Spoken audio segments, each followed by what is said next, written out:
কারো জীবনে যদি নেককার নারী এসে যায়, দুনিয়ার সবচাইতে শ্রেষ্ঠ সম্পদের মালিক আল্লাহ তাকে বানায়া দিলেন। দিনদার স্ত্রী খুবই জরুরি, খুবই দরকার। তো এই জন্য দিনদারিতা দেখে মেয়েকে বিয়ে করা। আল্লাহ আমাদের সকলকে এই হাদিসগুলা বুঝে এর উপর আমল করার তৌফিক দান করেন। বিয়ে করার পর এবার আপনাদের সন্তান আসবে দুনিয়াতে। সন্তানটা ছেলে হতে পারে, মেয়ে হতে পারে। বলেন, সন্তান কি হতে পারে? মেয়ে হতে পারে। সন্তান ছেলে হোক মেয়ে হোক, এটা আল্লাহর পক্ষ থেকে নেয়ামত, ঠিক না? এটা আল্লাহর পক্ষ থেকে নেয়ামত। তো আল্লাহর পক্ষ থেকে নেয়ামত, এটা ছেলে হোক মেয়ে হোক, শুকরিয়া আদায় করা। মুসলিম শরীফের 2999 নম্বর হাদিসের বর্ণনা। ক্বালা রাসূলুল্লাহ সাল্লাল্লাহু আলাইহি ওয়াসাল্লাম, নবীজি বলেন, আজাবান লি আমরিল মুমিন, মুমিনের বিষয়টা বড় আশ্চর্য। ইন্না আমরাহু কুল্লাহু খাইর, মুমিনের পুরাটা বিষয় কল্যাণ আর কল্যাণ। মুমিনের জীবনটা কল্যাণ আর কল্যাণ। এর মানে মুমিনের জীবনের সুখ এটাও কল্যাণ, মুমিনের জীবনের দুঃখ এটাও কল্যাণ। এটা আবার কিভাবে কল্যাণ? ভালো করে বুঝেন। ইন আসাবাতহু সাররা শাকারা ফাকানা খায়রান লাহ, মুমিনের জীবনে যদি কল্যাণ আসে, মুমিন শুকরিয়া আদায় করে, এটা তার জন্য কল্যাণ হয়ে যায়। ওয়া ইন আসাবাতহু দাররা সাবারা ফাকানা খায়রান লাহ, মুমিনের জীবনে বিপদ আসলে মুমিন ধৈর্য ধারণ করে, ধৈর্য মুমিনের জন্য কল্যাণকর হয়ে যায়। তাহলে মুমিনের জীবনে সুখ আসলে শুকরিয়া, দুঃখ আসলে ধৈর্য। শুকরিয়াও কল্যাণ, ধৈর্য কল্যাণ। বলেন, শুকরিয়াও কল্যাণ, ধৈর্য কল্যাণ। তাহলে মুমিনের জীবনটাই আশ্চর্য। মুমিনের জীবনে সুখ আসবে, মুমিনের জীবনে দুঃখ আসবে। শুকরিয়া আদায় করবে যদি কল্যাণ পায়, দুঃখ পাইলে ধৈর্য ধারণ করবে। নবীজি বলেন, সমস্যা নাই, শুকরিয়াও তোমার জন্য কল্যাণ, ধৈর্য তোমার জন্য কল্যাণ। মেয়ে হইলে চেহারা কালো করা যাবে না। বলেন সবাই, মেয়ে হলে কি করা যাবে না? সূরা নাহলের 58 নম্বর আয়াতে আল্লাহ বলেন, ওয়া ইযা বুশিরা আহাদুহুম বিল উনসা যাল্লা ওয়াজহুহু মুসওয়াদ্দান ওয়া হুয়া কাযীম। তাদের মধ্যে যদি কাউকে কন্যা সন্তানের সুসংবাদ দেওয়া হয়, কিছু মানুষ আছে এমন, তাদের চেহারাগুলা কালো হয়ে যায়, ভুরু কুসকায়, কপাল কুসকায়, ওয়া হুয়া কাযীম, মেজাজটা বেশি ভালো না। মেয়ে সন্তান হইছে, মেজাজটা খারাপ, কপাল কুসকায়, চেহারাটা কালো হয়ে যায়। মেয়েটার দাদা বাংলাদেশ থেকে ফোন দিছে, সৌদি আরব থেকে সন্তান আব্দুর রহমান, একটু আগে তোমার একটা ফুটফুটে কন্যা সন্তান দুনিয়াতে আসছে। মেয়ের বাপেরও চেহারা কালো। বন্ধুরা জিজ্ঞাসা করে, কি ব্যাপার, তোমার স্ত্রী সন্তান সম্ভব ছিল, কি খবর? কইতে চায় না যে মেয়ে হইছে। শুধু মেয়ে হইলে এদের আপনার চেহারা খারাপ। 14 গোষ্ঠী আছে কিছু ফ্যামিলি, সবগুলার চেহারা কালো হয়ে যায়। মেয়ে হইছে, এই মেয়ে কি, এটা কি হের দোষ? মেয়ে দিছে কে বলেন? আল্লাহ দিছে। তাহলে মেয়ে হইলে চেহারা কালো করা যাবে না। যেগুলো বিয়ে করছেন নতুন নতুন, বলেন ছেলে মেয়ে যেটাই হোক, এটা কার নেয়ামত? মেয়ে হইলে কি চেহারা কালো করা যাবে? এবার আসেন, এক মেয়ে আছে কাদের, দেখি হাত তোলেন তো। এক মেয়ে, কয় মেয়ে? মাশাআল্লাহ, হাত নামান। তাখরিজুল মুসনাদ 3 নম্বর খণ্ড 294 নম্বর পৃষ্ঠা। ক্বালা রাসূলুল্লাহ সাল্লাল্লাহু আলাইহি ওয়াসাল্লাম, নবীজি সাল্লাল্লাহু আলাইহি ওয়াসাল্লাম বলেন, মান বুলিদাত লাহু ইবনা, কারো যদি একটা কন্যা সন্তান হয়, একটা কন্যা সন্তান হয়, ফালাম ইয়াইদহা, এই কন্যাকে যদি জীবন্ত কবর না দেয়, ওয়ালাম ইউহিনহা, অবজ্ঞা যদি না করে, ওয়ালাম ইউসির ওয়ালাদাহু আলাইহা, নিজের ছেলেকে কন্যার উপর যদি প্রাধান্য না দেয়, মানে ছেলেও আছে মেয়েও আছে, ছেলেটার বেশি আদর করে যদি এমন না হয়, ইয়ানি আয-যাকার, নবীজি বলেন, অর্থাৎ ছেলেকে বেশি আদর ব্যাপারটা যেন এমন না হয়, আদখালাহুল্লাহু বিহাল জান্নাহ, এই এক কন্যার কারণে আল্লাহ ওই বাবাকে জান্নাতে প্রবেশ করাবেন। এক কন্যার বাবারা খুশি? তাহলে এক কন্যা, এর কারণে আপনি অবজ্ঞা করবেন না। মেয়ে বলে অবজ্ঞা না করা, ঠিক না? আল্লাহ আমাদেরকে বুঝার তৌফিক দান করেন। 2 কন্যা আছে কাদের? মাশাআল্লাহ, 2 কন্যা। আপনার তো আরো ভালো অবস্থা। তিরমিজি শরীফ 1914 নম্বর হাদিসের বর্ণনা। ক্বালা রাসূলুল্লাহ সাল্লাল্লাহু আলাইহি ওয়াসাল্লাম, আনাস রাদিয়াল্লাহু তাআলা আনহুর বর্ণনা, আল্লাহর রাসূল সাল্লাল্লাহু আলাইহি ওয়াসাল্লাম বলেন, মান আলা জারিয়াতাইন, কেউ যদি দুটি কন্যাকে লালন পালন করে, কয়জন? নবীজি বলেন, দাখালতু আনা ওয়া হুয়া আল জান্নাহ কাহাতাইন, আমি এবং ওই দুই কন্যার অভিভাবক এইভাবে পাশাপাশি জান্নাতে প্রবেশ করব। দুই কন্যার অভিভাবক, তো দুই কন্যার অভিভাবকরা চেহারা কালো, কপাল কুচকানো না খুশি? খুশি। আল্লাহ বুঝার তৌফিক দান করেন। আল জামিউস সগীরের 8083 নম্বর হাদিসে আসছে, ক্বালা রাসূলুল্লাহ সাল্লাল্লাহু আলাইহি ওয়াসাল্লাম, নবীজি বলেন, মা মিন মুসলিমিন তুদরিকুহু ইবনাতান, কোন মুসলমানের যদি দুটি কন্যা সন্তান হয়, ফায়ুহসিনু সুহবাতাহুমা, এই দুই কন্যাকে মুসলমান ভালোভাবে লালন পালন করে, সুন্দরভাবে লালন পালন করে, কন্যা বলে অবজ্ঞা না করে, ইল্লা আদখালাতাহুল জান্নাহ, ওই দুই কন্যা ওই বাবাকে জান্নাতে প্রবেশ করাবে। তিন কন্যা আছে কাদের দেখি? হ্যাঁ, তিন কন্যা। আপনার তো আরো ভালো অবস্থা।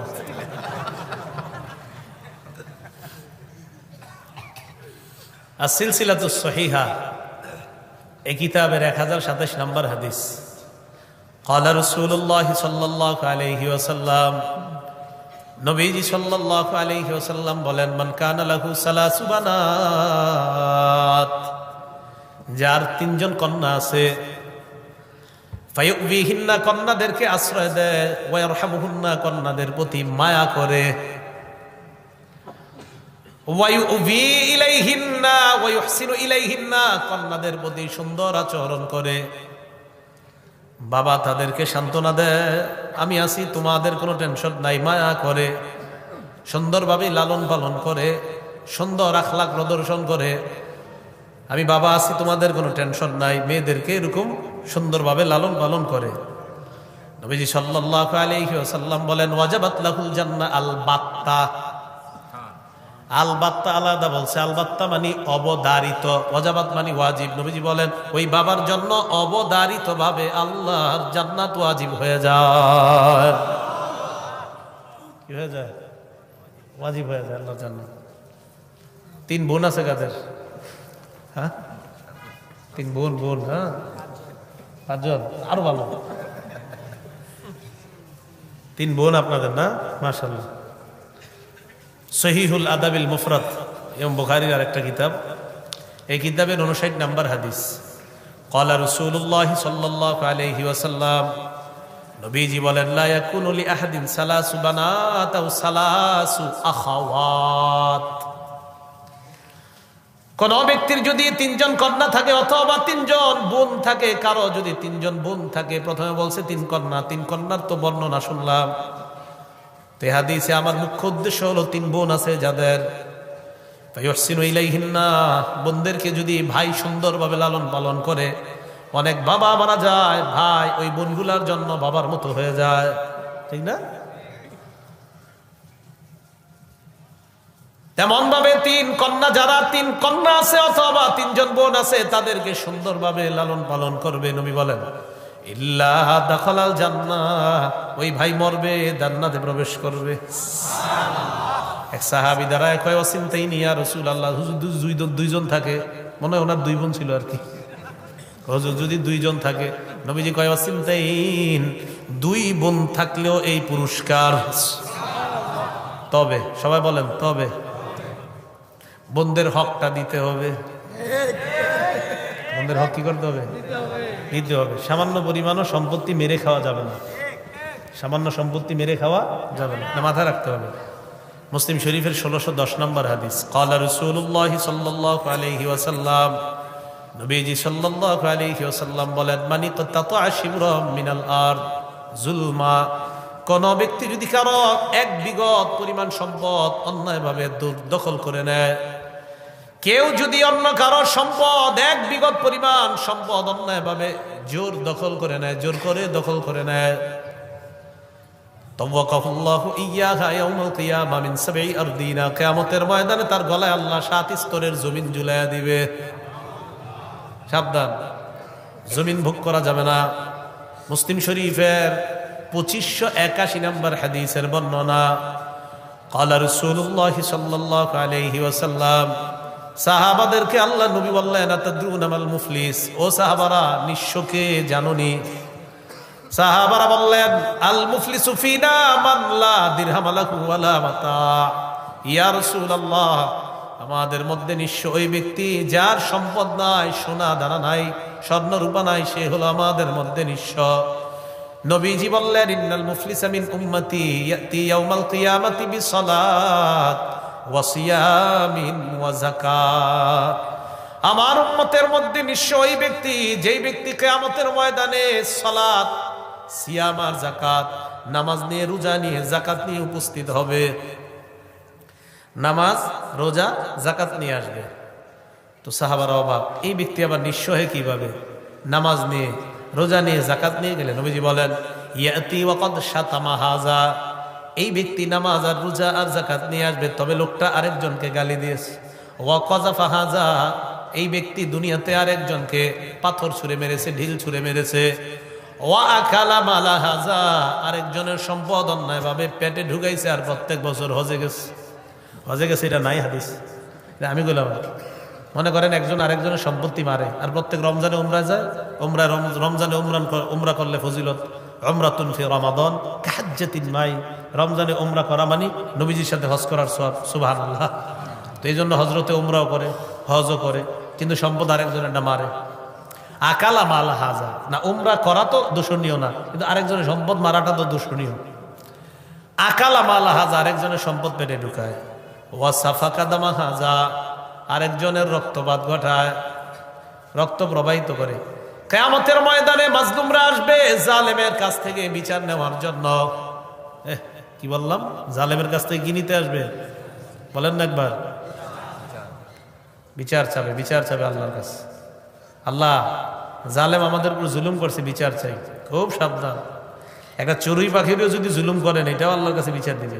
আর সেখানে মানুষ, কি বললাম, চড়ুই পাখিরও যদি জুলুম করেন, এটাও বিচার দিবে। নাসাই শরীফের 4446 নম্বর হাদিসে আছে, রাসূল সাল্লাল্লাহু আলাইহি সাল্লাম বলেন, মান কাতালা উসফুরান আবাসা, কেউ যদি একটা চড়ুই পাখিকে অন্যায়ভাবে হত্যা করে, আজ্জা ইলাল্লাহি ইয়াউমাল কিয়ামা, এই চড়ুই পাখি কিয়ামতের ময়দানে আল্লাহর কাছে মামলা দায়ের করবে তার বিরুদ্ধে। ইয়া রব্বি ইন্না ফুলানান কাতালানি আবাসা, আল্লাহ, এই লোক আমার অনর্থক হত্যা করেছে। ওয়ালাম ইয়াকতুলনি লিমান ফাআ, আমাকে কোনো কারণে ছাড়াই হত্যা করেছে, মাবুদ আমি বিচার চাই। সেখানে মানুষ। সাবধান, জালেম হয়েন না, খুব বিপদে পড়ে যাবেন। চড়ুই পাখির উপরে জুলুম করলে বাঁচার রাস্তা নাই, তাহলে মানুষের উপর যদি জুলুম করা হয় বাঁচার রাস্তা থাকবে? আর মানুষের মধ্যে যদি মানুষটা ইমানদার হয়, হ্যাঁ, ইমানদার হইলে খায়ের। মাজলুমরা এসে বলবে, আল্লাহ বিচার চাই। ফায়ুতা হাদা মিন হাসানাতিহি, এক মাজলুমকে জালেমের নেক আমল দিয়ে দেওয়া হবে। দেওয়ার পর আরেক মাজলুম এসে বলবে, আল্লাহ বিচার চাই। ফায়ুতা হাদা মিন হাসানাতিহি, এই জালেমের থেকে নেক আমল আরেক মাজলুমকে দেওয়ার পর আরেকজন এসে বলবে, আল্লাহ বিচার চাই। ফাইন ফানিয়াত হাসানাতুহু, আমলনামা যদি শেষ হয়ে যায়, উখিযা মিন খাতায়া, যেই মাজলুমকে জালেমের থেকে নেক আমল দিতে পারে নাই, ওই মাজলুমের গুনাহগুলা নিয়ে জালেমকে দেওয়া হবে। সুম্মা তুরিহা ফিন্নার, এরপর কে জালেমকে গুনাহের সাগরের মধ্যে, কতজনের গুনাহ চিন্তা করেন, অভাব নাই তো, জুলুম যে কতজনের করছে, এই সব গুনাহের পাহাড় নিয়ে জাহান্নামে যাবে। নাউজুবিল্লাহ। তো নামাজ, রোজা, হজ, যাকাত কই গেল? জালেম হয়েন না। জালেম যদি হন তাহলে অবস্থা খারাপ হয়ে যাবে। বলছিলাম, বোনদেরকে লালন পালন করবেন, 3 বোন, এই 3 বোন আপনাকে জান্নাতে নিবে, শর্ত তাদের সম্পত্তি মেরে খাওয়ার চিন্তাও করা যাবে না। আল্লাহ কথাগুলো বুঝার তৌফিক দান করেন। আম্মা জান আয়েশা সিদ্দিকা রাদিয়াল্লাহু তাআলা আনহা, তিরমিজি শরীফের 1915 নম্বর হাদিস। আম্মা জান আয়েশা সিদ্দিকা বলেন, এক নারী আমার কাছে আসছে, এক মহিলা, ওয়া মাআহা ইবনাতান, মহিলার সাথে তার 2 মেয়ে আছে। আসার পর ফাসালাত, আমার কাছে সাহায্য চেয়েছে। আম্মা জান আয়েশা বলেন ফালাম তাজিদ ইনদি গায়রা তামরা, আমার ঘরে একটা খেজুর ছাড়া আর কিছুই নাই। আম্মা জান আয়েশা বলেন ফাআতাইতুহা, আমি খেজুরটা মহিলাকে দিয়ে দিলাম। মহিলাকে খেজুর দেওয়ার পর আমি তাকায় দেখলাম কসামাত হা বাইনা ইবনাতাইহা, মহিলা ওই খেজুরটা দুই ভাগ করে তার দুই কন্যাকে দিয়ে দেয়। দুই ভাগ করছে, ওইরা কন্যা দুইজনকে দিয়ে দেয়। চিন্তা করেন খেজুর কয়টা, প্রচন্ড ক্ষুধার্ত, তিনজন, মাও ক্ষুধার্ত, মেয়ে দুইটাও ক্ষুধার্ত। তো খেজুর দুই ভাগ দুইজনে দিস, দেওয়ার পর মেয়ে দুইটা খেজুর খাইছে। মা ফালাম তাকুল শাইআন মিনহা শাইআন, মা কিছু খায় নাই। আম্মা জান আয়েশা বলেন একটু পরে মা আর দুই মেয়ে চলে গেছে। নবীজি সাল্লাল্লাহু আলাইহি সাল্লাম ঘরে আসছে। আসার পর আমি বললাম, নবীজি বলেন আয়েশা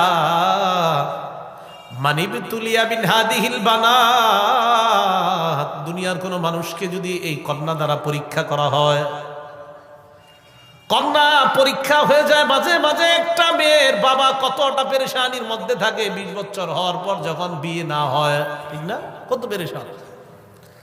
মানিবতুলিয়া বিন হাদিহিল বানাত, এই কন্যাদের যারা যদি কাউকে পরীক্ষা করা হয়, কুন্নালাহু সিতরাম মিনান নার, কিয়ামতের ময়দানে এই কন্যারা ওই বাবার জন্য, ওই অভিভাবকের জন্য জাহান্নাম থেকে সূত্রা হয়ে যাবে, জাহান্নাম থেকে প্রতিবন্ধক হয়ে যায়, জাহান্নাম থেকে আড়াল হয়ে যাবে। তাহলে বুঝাইতে চাইলাম কন্যা হইলে চেহারাটা কালো করা যাবে না। ওই যে ছেলে হোক মেয়ে হোক, এটা আল্লাহর নেয়ামত, এর মধ্যে কন্যা যদি হয় চেহারাটা কালো করা যাবে না। আল্লাহ আমাদেরকে বুঝার তৌফিক দান করেন। ছেলে মেয়ে হওয়ার পর এখন আপনার কি করণীয়? সূরা তাহরিমের 6 নম্বর আয়াতে আল্লাহ বলেন, ইয়া আইয়ুহাল্লাযীনা আমানু কু আনফুসাকুম ওয়া আহলিকুম নারা, হে ঈমানদার, নিজেদেরকে এবং পরিবারকে আগুন থেকে বাঁচাও। ওয়াকুদুহান নাস ওয়াল হিজারা, যেই আগুনের জ্বালানি হলো মানুষ এবং পাথর। বলেন আগুনের জ্বালানি কি মানুষ এবং পাথর? তো আল্লাহ রব্বুল আলামিন বললেন মানুষ এবং পাথর, যে আগুন আমি মানুষ আর পাথর দিয়ে জ্বালাবো, এই আগুন থেকে নিজেরা আর পরিবারকে বাঁচাও। মুসান্নাফ ইবনে আবি শাইবাহ 8 নম্বর খণ্ড 357 নম্বর পৃষ্ঠা। ক্বালা রাসূলুল্লাহ সাল্লাল্লাহু আলাইহি ওয়াসাল্লাম, নবীজি সাল্লাল্লাহু আলাইহি ওয়াসাল্লাম বলেন, রাহিমাল্লাহু ওয়ালিদান আ'ানা ওয়ালাদাহু আলা বিররিহি, ওই বাবার উপর আল্লাহ দয়া করেন যেই বাবা তার সন্তানের ক্ষেত্রে, আল্লাহর ইবাদতের ক্ষেত্রে সহযোগী হয়ে যায়। আবার বলছি, ওই বাবার উপর আল্লাহ দয়া করেন, ওই অভিভাবকের উপর আল্লাহ দয়া করেন। আনা, যেই বাবা সাহায্য করে, সহযোগিতা করে, ওয়ালাদা, তার সন্তানকে, আলা বিররিহি, আল্লাহর আনুগত্যের ক্ষেত্রে। আল্লাহর আনুগত্যের ক্ষেত্রে কোন বাবা যদি তার সন্তানের সহযোগী হয়ে যায়, নবীজি বলেন আমি ওই বাবার উপর আল্লাহর রহম যেন হয়, এই দোয়া করে গেলাম। রহিম আল্লাহ, ওই বাবার উপর আল্লাহ দয়া করেন। তাহলে আপনার কি কাজ?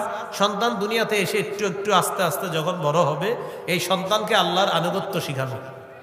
কি শিখানো? আল্লাহর আনুগত্য। 7 বছর হওয়ার আগে থেকে, মনে করেন 3 বছর 4 বছর, তখন থেকেই বাচ্চাদের সামনে আপনি এমন একটা পরিবেশ তৈরি করা যেন আপনার বাচ্চা আপনাদেরকে শিখেই কিছু দেখে দেখে কিছু শিখতে পারে। আমাদের আলহামদুলিল্লাহ ওলামায়ে কেরামদের ঘরের খোঁজ নিয়েন, বাচ্চারা 2 বছর 2.5 বছরের বাচ্চা দেখবেন ওর বাপের সাথে, মেয়েরা অথবা ছেলেরা, ছোট ছোট ছেলে মেয়েগুলা মায়ের সাথে বাবার সাথে দাঁড়ায় যায় নামাজে। নামাজ হোক আর না হোক, পরনে কাপড় থাকার না থাক, কিন্তু দাঁড়ায় সাথে।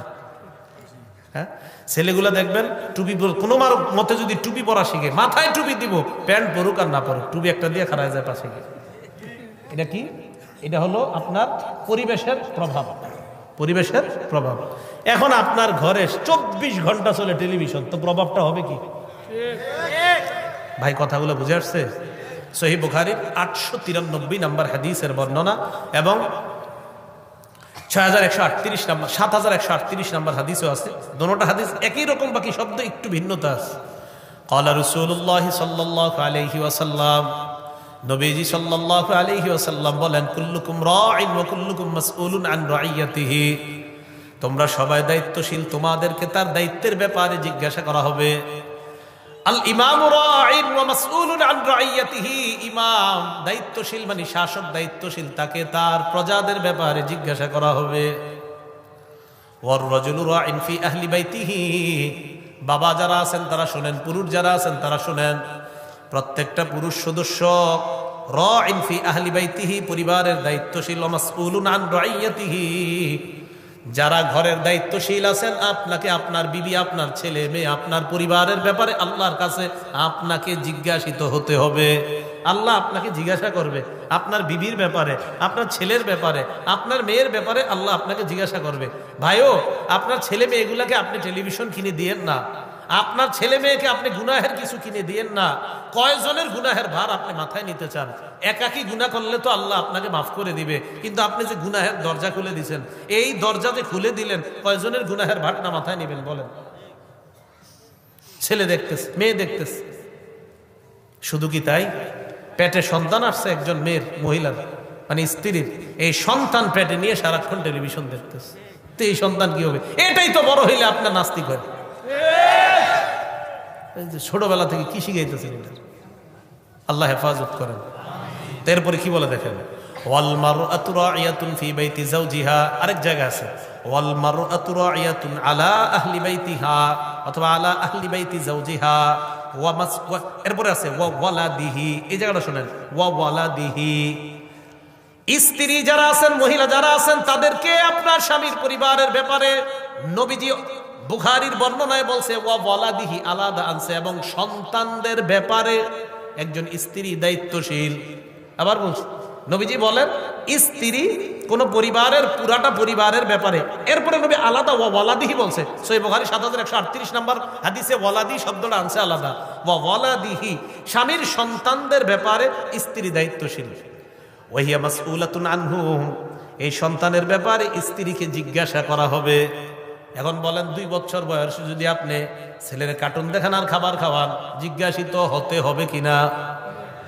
কার্টুন দেখায়, হিন্দি গান চলতেছে, মিউজিক চলতেছে, কার্টুন দেখায় খাবার খাওয়াইতেছে, এই সন্তান বড় হলে আপনি কি আশা করেন বলেন? তা আপনাকে জিজ্ঞাসিত হতে হবে কিন্তু। তো বলছি এই জন্য ছোট থেকে 3-4 বছর বয়স থেকে এই সন্তানরা যেন কিছু শিখতে পারে। আরে ভাই, 2 বছর, 2.5 বছর, 3 বছর বয়স থেকে সন্তানরা যদি আপনার মুখে আপনার কোরআনের কিছু সূরা, অন্তত আলেম ওলামা যারা তাদের পরিবারের খোঁজ নিয়েন, 3 বছর বয়সে দেখবেন কোরআন কি জিনিস এটা জানে না, কিন্তু এটা বলতে পারে কুল হু আল্লাহু আহাদ। পরে শুদ্ধ হোক আর না হোক, কিছু একটা বলতে থাকবে দেখবেন। এটা কেন? এটা প্রভাব, এটা আপনি পাশে পড়তে হবে। তো বুঝাইতে চাইলাম, আপনার সন্তানের প্রথম শিক্ষা হবে কোরআন। বলেন সবাই, সবাই বলেন, বলেন প্রথম সন্তানকে প্রথম শিক্ষা কি দিব? কোরআন। আল্লাহ তৌফিক দান করেন। মুসলিম শরীফের 804 নম্বর হাদিসের বর্ণনা, ক্বালা রাসূলুল্লাহ সাল্লাল্লাহু আলাইহি ওয়াসাল্লাম, নবীজি বলেন ইকরাউল কুরআন, তোমরা কোরআন পড়ো, তোমরা কোরআন পড়ো। ফাইন্নাহু ইয়াতি ইয়াউমাল কিয়ামাতি শাফিআন লিআসহাবিহি, কোরআন কিয়ামতের ময়দানে পাঠকের জন্য সুপারিশকারী হিসেবে উপস্থিত হয়ে যাবে। এরপর নবী বলেন ইকরাউজ যাহরাওয়াইন, সূরাতুল বাকারাতি ওয়া সূরাত আলি ইমরান, কোরআনের 2টি উজ্জ্বল সূরা বেশি পড়বা। একটা হলো সূরা বাকারা আর একটা হলো সূরা আলি ইমরান। ফাইন্নাহুমা ইয়াতিয়ানি ইয়াউমাল কিয়ামাতি কাআন্নাহুমা গামামাতান আও গায়ায়াতান আও ফিরকান মিন তায়রিন সাওয়াফ ফাতুহাজ্জানি আন আসহাবিহিমা। নবীজি বলেন সূরা বাকারা আর সূরা আলি ইমরান কিয়ামতের ময়দানে পাঠকের মাথার উপর এমন ভাবে উপস্থিত হবে, দেখলে মনে হবে 2 খণ্ড মেঘ অথবা 2টি ছায়া অথবা উড়তে থাকা পাখির 2টি ঝাঁক পাঠকের পক্ষে আল্লাহর কাছে সুপারিশ করে জান্নাতি বানানোর চেষ্টা করবে।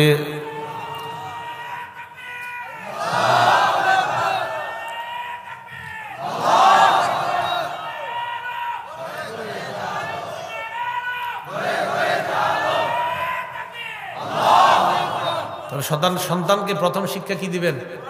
কোরআন। নবীজি কি করে দেখেন, ইকরা ও সূরাতুল বাকারা, সূরা বাকারা পড়বা। ফাইন্না আখযাহা বারাকা, সূরা বাকারা গ্রহণ করা বরকতের কারণ। ওয়া তারকাহা হাসরা, সূরা বাকারা ছেড়ে দেওয়া লাঞ্ছনার কারণ। ওয়ালা তাসতাতিউহাল বাতালা, সূরা বাকারা যারা যেই ঘরে পড়বে, গণকরা, জাদুকররা সূরা বাকারার সাথে মোকাবেলা করতে পারবে না। আপনার ঘরে যদি মনে হয় যে শয়তানের উৎপাত বেড়ে গেছে, ওই ঘরেও সূরা বাকারা পড়া শুরু করে দেন। সন্তানকে শয়তানের প্রভাব থেকে মুক্তি রাখতে চান, আপনার সন্তানটা ইদানিং কেমন যেন করতেছে, ওর আশেপাশে সূরা বাকারা প্রচুর পরিমাণে পড়া শুরু করে দেন। মুসলিম শরীফের 339 নম্বর হাদিসের বর্ণনা, ক্বালা রাসূলুল্লাহ সাল্লাল্লাহু আলাইহি ওয়াসাল্লাম, নবীজি বলেন, লা তাজআলু বুয়ুতাকুম মাকাবিরা লিশ-শাইতান, লা তাজআলু বুয়ুতাকুম মাকাবিরা, তোমরা তোমাদের ঘরগুলাকে গোরস্থান বানায়ও না। ফাইন্না শাইতানা ইয়ানফিরু মিনাল বাইতিল্লাযী তুকরাউ ফীহি সূরাতুল বাকারা, যেই ঘরে সূরা বাকারা তেলাওয়াত করা হয় ওই ঘর থেকে শয়তান পালিয়ে যায়। সুবহানাল্লাহ। এখন আসেন, বাচ্চাদেরকে মাঝে মাঝে জিনে ধরে, ভূতে ধরে কন্যা, আপনারা দৌড়ায় হুজুরের কাছে যান। মনে রাখবেন, যেই ঘরে কোরআন তেলাওয়াত হবে না আর যেই ঘর বেশি নাপাক থাকবে ওই ঘরে জিন ভূত আসবে। কি বললাম? কোরআন তেলাওয়াত হবে না আর নাপাকি থাকবে। এই জন্য বাচ্চারা কাঁথায় প্রস্রাব করলে সকালে উঠে তাড়াতাড়ি ধুয়ে ফেলে। এই নাপাক কাঁথা বেশিক্ষণ রাখেন না, নাপাকির কারণে জিনভূত আসে। আমরা বাথরুমে ঢুকার সময় আল্লাহুম্মা ইন্নী আউযু বিকা মিনাল খুবুসি ওয়াল খাবাইসের দোয়া কেন করি? নাপাকি যেই জায়গায় থাকে ওখানে জিনভূত থাকে। তো নাপাকি যত বেশি হবে সেখানে জিনভূতের উৎপাত বেড়ে যাওয়ার সম্ভাবনা। তো মনে রাখবেন, ঘর যদি নাপাকি থাকে ঘরে আর যদি কোরআন তেলাওয়াত শূন্য হয় তো ওই ঘরে জিনভূত আসার সম্ভাবনা বেশি। এই জন্য কোরআন তেলাওয়াত ঘরের মধ্যে খুব বেশি চর্চা রাখা। কেন? আরেকটা উপকারিতা বললাম, বাচ্চার আশেপাশে যখন কোরআন তেলাওয়াত করবেন বাবা এবং মা, তার মধ্যে এই প্রভাব পড়বে। বলেন, ঘরটা কি এমন বানানো যায় ইনশাআল্লাহ? তাহলে সন্তানকে কোরআন শিক্ষা দেওয়ার গুরুত্বটা আমরা ছোটবেলা থেকে দিব। এরপরে আস্তে আস্তে যখন 7 বছর বয়স হবে, এর আগে থেকে ওই নামাজের একটু একটু চেষ্টা করানো জন্য পারে, যতটুকু পারে। 7 বছর হয়ে গেলে তখন তো আপনি হুকুম করতে হবে, মুরু আওলাদাকুম বিস-সালাতি ওয়া হুম আবনাউ 7 সিনিন। 7 বছর বয়সে সন্তানকে নামাজের হুকুম করো। অদ্রিবুহুম আলাইহা ওয়া হুম আবনাউ 10 সিনিন। 10 বছর বয়সেও যদি নামাজ না পড়ে মৃদু আঘাত করো। 10 বছরে নামাজ না পড়লে হালকা আঘাত করা। এখন 10, 18 বছর, 20 বছর, 22 বছরের সন্তানরা আপনারা কিছু বলেন না, উল্টা আপনি হাজী সাহেব মাশাআল্লাহ 5 ওয়াক্ত নামাজ পড়েন, ছেলেটাকে যাওয়ার সময় একটু ডাকও দেন না। ছেলেটা অন্য জায়গায় গিয়ে আড্ডাবাজি করতেছে, আপনি নামাজে যাওয়ার সময় হাজী সাহেব নামাজে যায়, ছেলেরে কয়, এই তোর আম্মা তোরে বাড়িতে খাইতে ডাকতেছে। উনি যায় নামাজে, ছেলে বয়স 18, কয় তোর আম্মা তোরে খাইতে ডাকতেছে, যা বাড়িতে যা। সন্তানকে নামাজ 7 বছর বয়স থেকে নামাজের হুকুম করেন। 10 বছর বয়সে যদি নামাজ না পড়ে, এর নামাজের জন্য প্রয়োজনে হালকা আঘাত করা। সন্তানের আস্তে আস্তে যখন এটা বড় হবে, তখন সন্তানকে আপনি যে কোরআন শিক্ষার ব্যাপারটা বললাম, আর নামাজ বালেগ হওয়ার আগেই যেন সে নামাজের উপরে পরিপূর্ণ যত্নশীল হয়ে যায়, মানে সে নামাজ যেন না ছাড়ে, এই অভ্যাস যেন বালেগ হওয়ার আগেই হয়ে যায়। আবার বলছি, নামাজ সে ছাড়ে না, এই অভ্যাসটা যেন বালেগ হওয়ার আগেই হয়ে যায়, যে নামাজ ছাড়ে না আমার সন্তান। এই কথাটা সবাই মাথায় রাখা। তাহলে ছেলে হোক মেয়ে হোক, এই নিয়ামত কার? ছেলে দেখে, মেয়ে দেখে।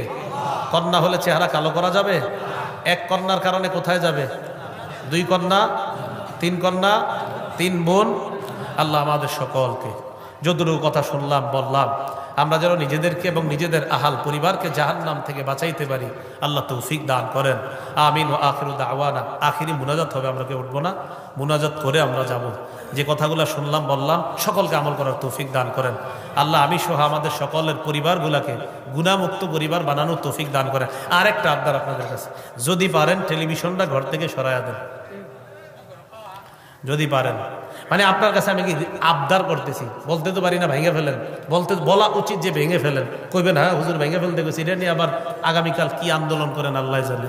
তো এটা আপনি বন্ধ করেন ঘর থেকে। আলহামদুলিল্লাহ, আমার তাফসিরের মসজিদে এক বয়ানের পরে একজনে গিয়ে একদম টেলিভিশন, সে চিন্তা করে হুজুর আমি বেচলে তো আরেকজন গুনাহ করবে, উনি গিয়ে আপনার ওই বুড়িগঙ্গা নদী আছে ওইটা ফালাই দিচ্ছে। খুব কাজ হয়েছে, ভালো কাজ হয়েছে। ফালায় আইসা আমারে বলছে, হুজুর আপনি কিন্তু ভাঙতে বলেন নাই, কিন্তু আমি আর আমার বিবি রাতের বেলা পরামর্শ করছি। কোন বয়ানে? আমি এক বয়ানে বলছি, বুখারীর একটা বর্ণনা আনছি, 3335 নম্বর হাদিস। এই বয়ানে আমি বলছি যে লা তুকতালু নাফসুন জুলমা ইল্লা কানা আলা ইবনি আদম আল আউয়ালি কিফলুম মিন দামিহা।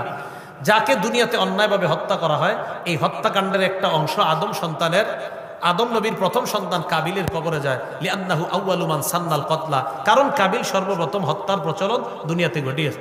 তো এই হাদিসটা বলে আমি বললাম, প্রিয় মুসল্লি ভাইয়েরা, তাফসিরে যে আপনাদের মধ্যে যারা ঘরের মধ্যে টেলিভিশনটা কিনে গুনাহের দরজা খুলে দিছেন, একটু ভাবেন তো আপনার এই দরজা দিয়ে যারা যারা গুনাহ করবে তাহলে আপনার কি অবস্থা হবে। মানে আমি বলছি কাবিল এই হত্যার প্রচলন ঘটানোর কারণে ওর কবরে সব গুনাহ গেছে। আপনি যে ঘরে গুনাহের একটা দরজা নিয়ে আসছেন, গুনাহের দরজা খুলে দিলেন, আপনার ছেলে দেখে, আপনার মেয়ে দেখে, আপনার বিবি দেখে, এটা কি হবে। এটা বলার পরে আবার বলছি আজকে রাত্রে বিবির সাথে গিয়ে পরামর্শ করেন যে এই গুনাহের দরজা কি ঘরে রাখা ঠিক হবে কিনা। ওই এক মুসল্লি ভাই সত্যি সত্যি বিবির সাথে পরামর্শ করে পরের দিন টেলিভিশন ফালাই দিস। আপনাদের এলাকা থেকে যদি এরকম একটা খবর যায় তাহলে খুব খুশি হব। আল্লাহ আমাদের সকলকে প্রত্যেকটা ঘর গুনাহমুক্ত করার তৌফিক দান করেন। আমিন ওয়া আখিরু দাওয়ানা আলহামদুলিল্লাহি রাব্বিল আলামিন। আমরা মুনাজাত করে যাব। আসসালামু আলাইকুম ওয়া রাহমাতুল্লাহ।